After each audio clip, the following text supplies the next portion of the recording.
objections which raise material planning considerations, a determination by the planning committee is therefore required. The site is located on the edge of, but outside of the town centre boundary of Wellingborough and within the Wellingborough Town Centre Conservation Area. The principle of a residential use in this location is considered acceptable and in accordance with Policy 11.1a of the JCS, which encourages growth and the reuse of buildings within the growth towns.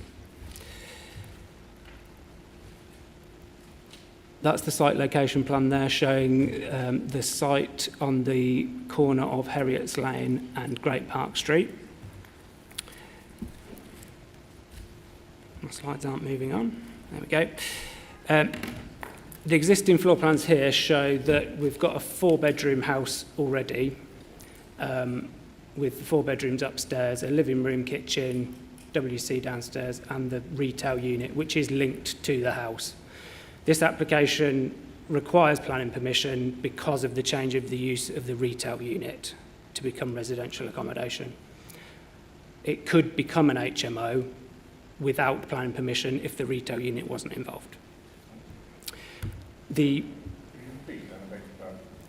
Under permitted development rights, you can change from a C3 residential dwelling to a smaller HMO of up to 6 occupants without planning permission.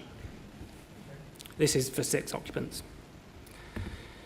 The proposed floor plans show that the retail unit downstairs and the living room will become 2 additional bedrooms, so 6 bedrooms in total, with a shower room upstairs, and on the ground floor another shower room and a communal kitchen, living, dining room. The property has 2 entrances, one for bedroom 6 alone on the corner of Great Park Street and Heriot's Lane, which is just the original shop door into bedroom 6, and the other door, which you can see at the bottom of the, between the 2 bedrooms on the ground floor with steps up from Great Park Street.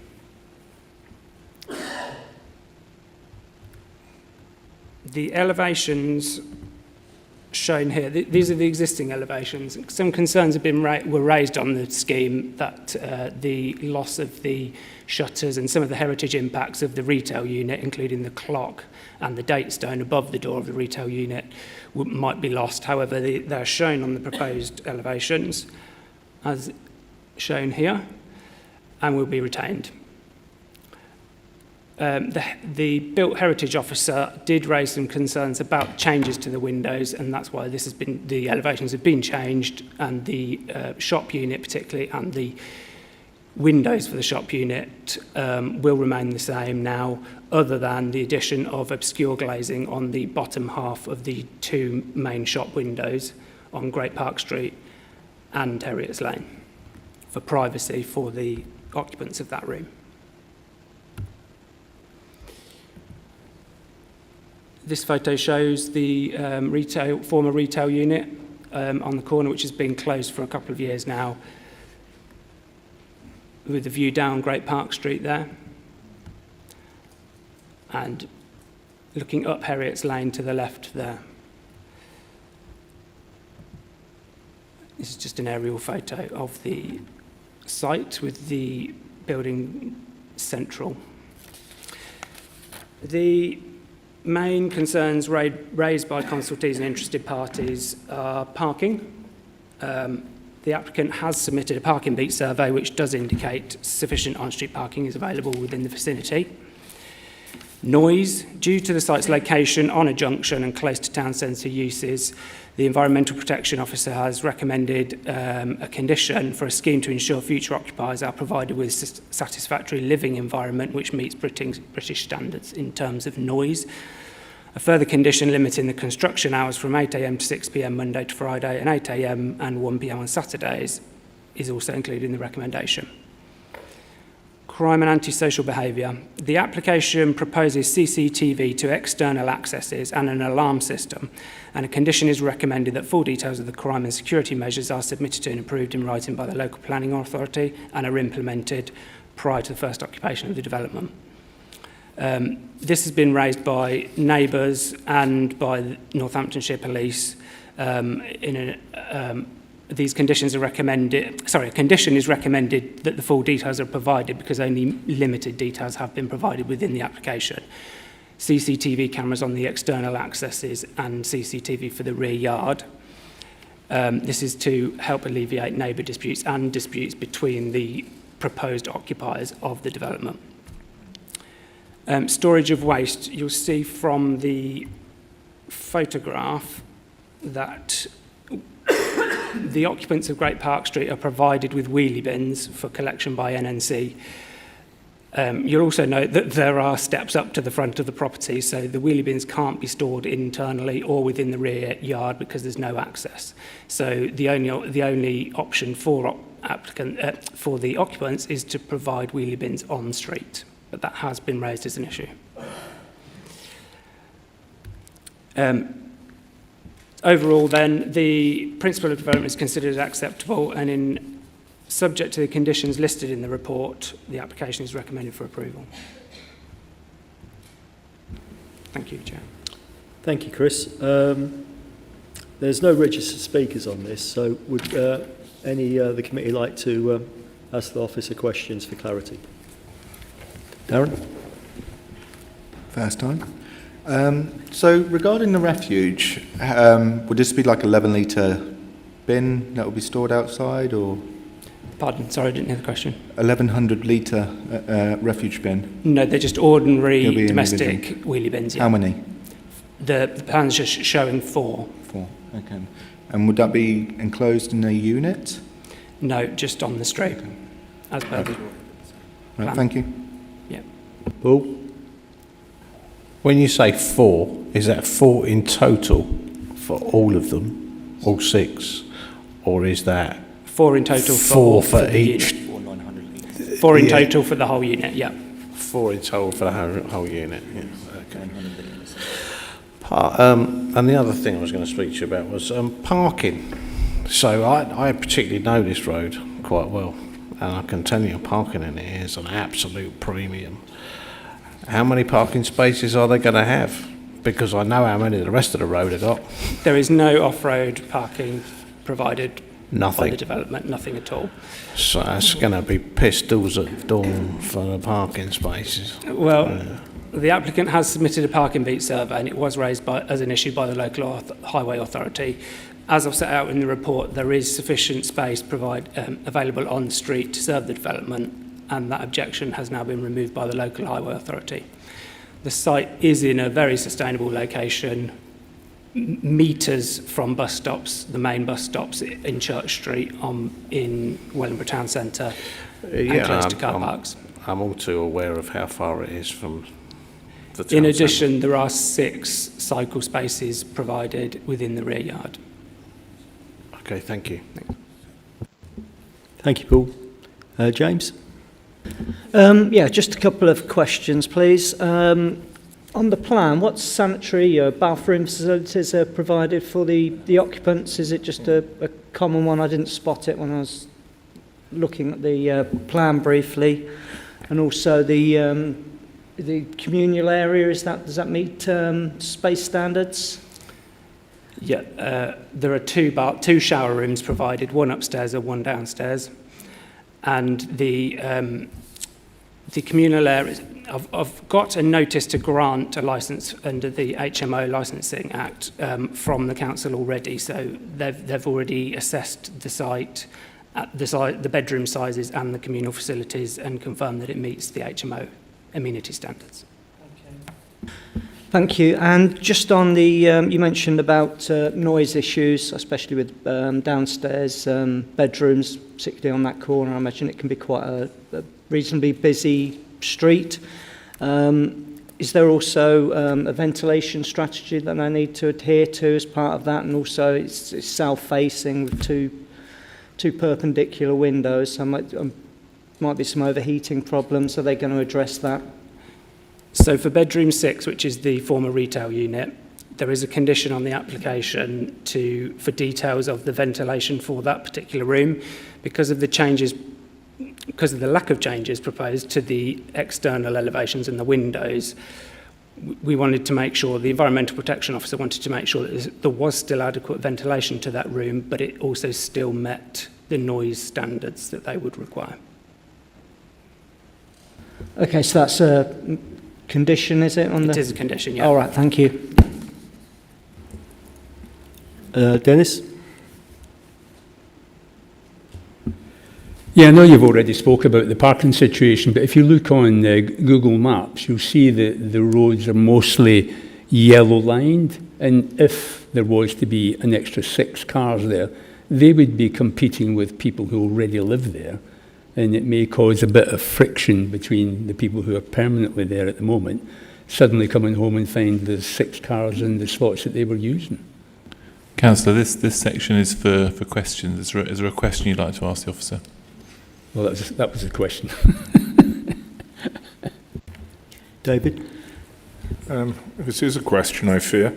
Condition 8.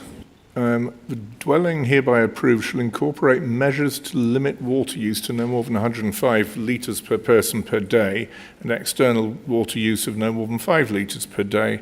Could you just take us through that and also explain how on earth how you could reach that? Speaking to an old naval chap, I mean, I remember having to make do with a gallon a day for all purposes, but that's anyway history. But no, could you take us through that?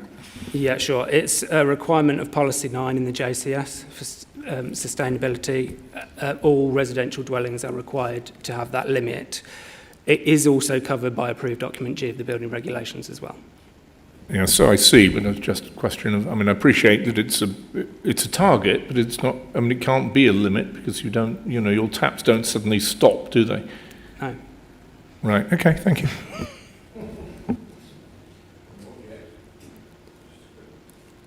Good.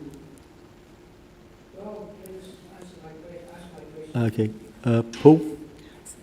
Oh, sorry. Yeah, sorry, just quickly. I meant to ask this last time. You said the clock is going to remain, isn't it? Yeah. That's definitely going to stay. Yes. It's Yeah. shown on the proposed plans, yeah. Yeah. Well, okay, thank you. That's quite important because it's quite a nice feature. Yeah, okay, thank you. Councillor Brown? With regard to the 6 occupants, is that going to be enforced? And what have we got any evidence of successful enforcements within Northants in similar instances? I can't comment on other enforcements, but there is a condition 3, that restricts the development to 6 occupants, and it's also, will be a condition of the licence, the HMO licence, which is separate legislation, not planning. I think if I can maybe add to that, so what you have in this scenario is you've got 2 forms of control. So you've not only got a planning condition, which would, if the application was granted, impose that restriction, but you also have the licensing provision as well, which involves, I understand, involves periodic inspection. So you've got 2 levels of protection to make sure that the property is being used as anticipated.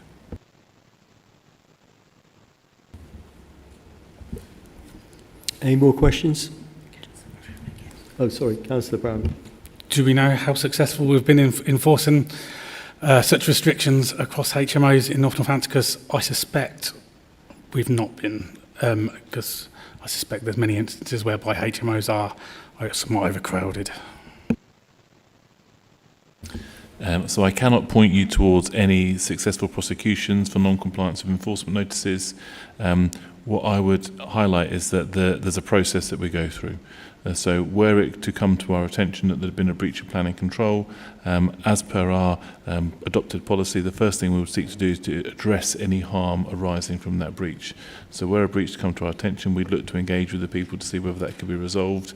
Moving to an enforcement notice is the last resort, and then having a situation where we have to prosecute against non-compliance with enforcement notice is a step beyond. So it would be unusual for us to have a large catalogue of where we've taken formal action for these types of things. What you'd expect is that officers would have engaged with the people operating those premises to address the concern of there being any non-compliance on an informal basis and resolve it without resorting to serving a full enforcement notice.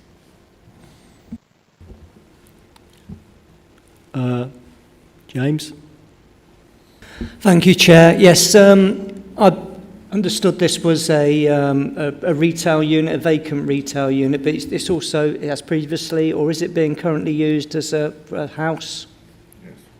So it's got potentially four occupied rooms currently, so it's just increasing to another 2 bedrooms. Okay, thank you. Sorry, Gordon. Thank you. Are all the rooms going to be single occupancy? Yes. Right, I'm minded of the time's moving on now, so can we actually move this on? And for the purpose of debate in accordance with the Council's Constitution, meeting procedures rules 19.2 and 19.21, I will move the recommendation stated in item 9 on page 30 of the report that planning permission be granted subject to the conditions listed on section 10 of the report. Do I have a seconder? Thank you very much. Okay, and I'll ask councillors to start the debate. Sorry. David? Thank you, Chair. HMOs always are somewhat controversial, are they not? But nevertheless, they are a valid part of the housing mix. Many of you of a certain age may have kids who've gone through or will go through university. And many of those kids will stay in houses of multiple occupation. So long as HMOs are properly managed, they are a perfectly valid part of a housing mix and perfectly respectable and so forth. The site we're talking about, well, let's see, it's already a 4-bedroomed house. So as Councillor Towns just indicated, you're adding 2 bedrooms to an existing 4-bedroomed house.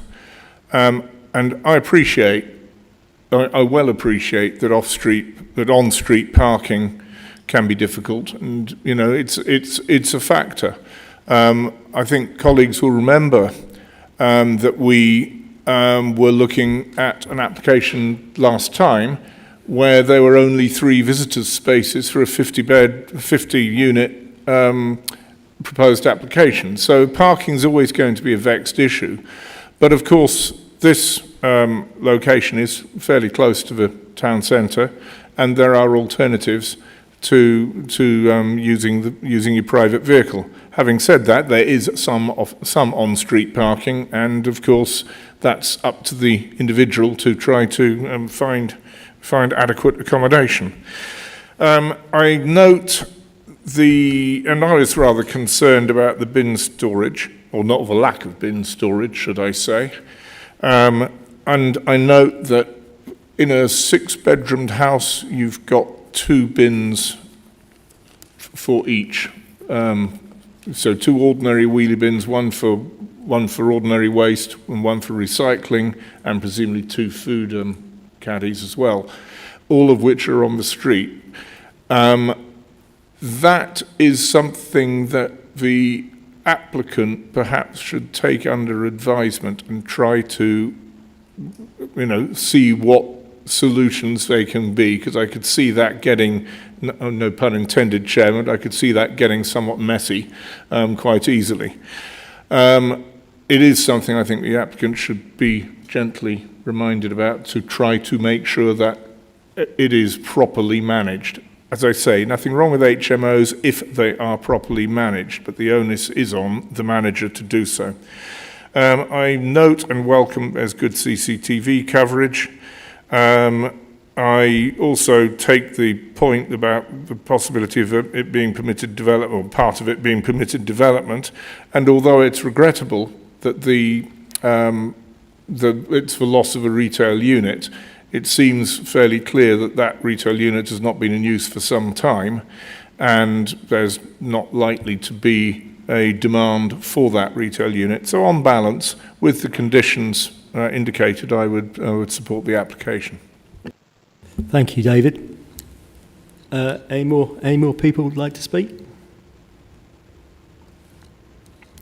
Okay, thank you very much. So I think we'll move on to the vote now. I think members are all clear what they voted for. So could I see a vote for, please? If you could raise your cards.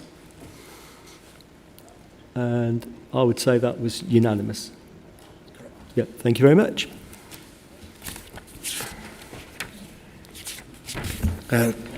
Yeah, just to clarify, unanimously in favour. In favour, sorry, Ben. Yeah, sorry. So that concludes items listed on the agenda, and there's no further business, so I'll be closing the meeting at 9:21:48. Yep. Thank you very much, everybody.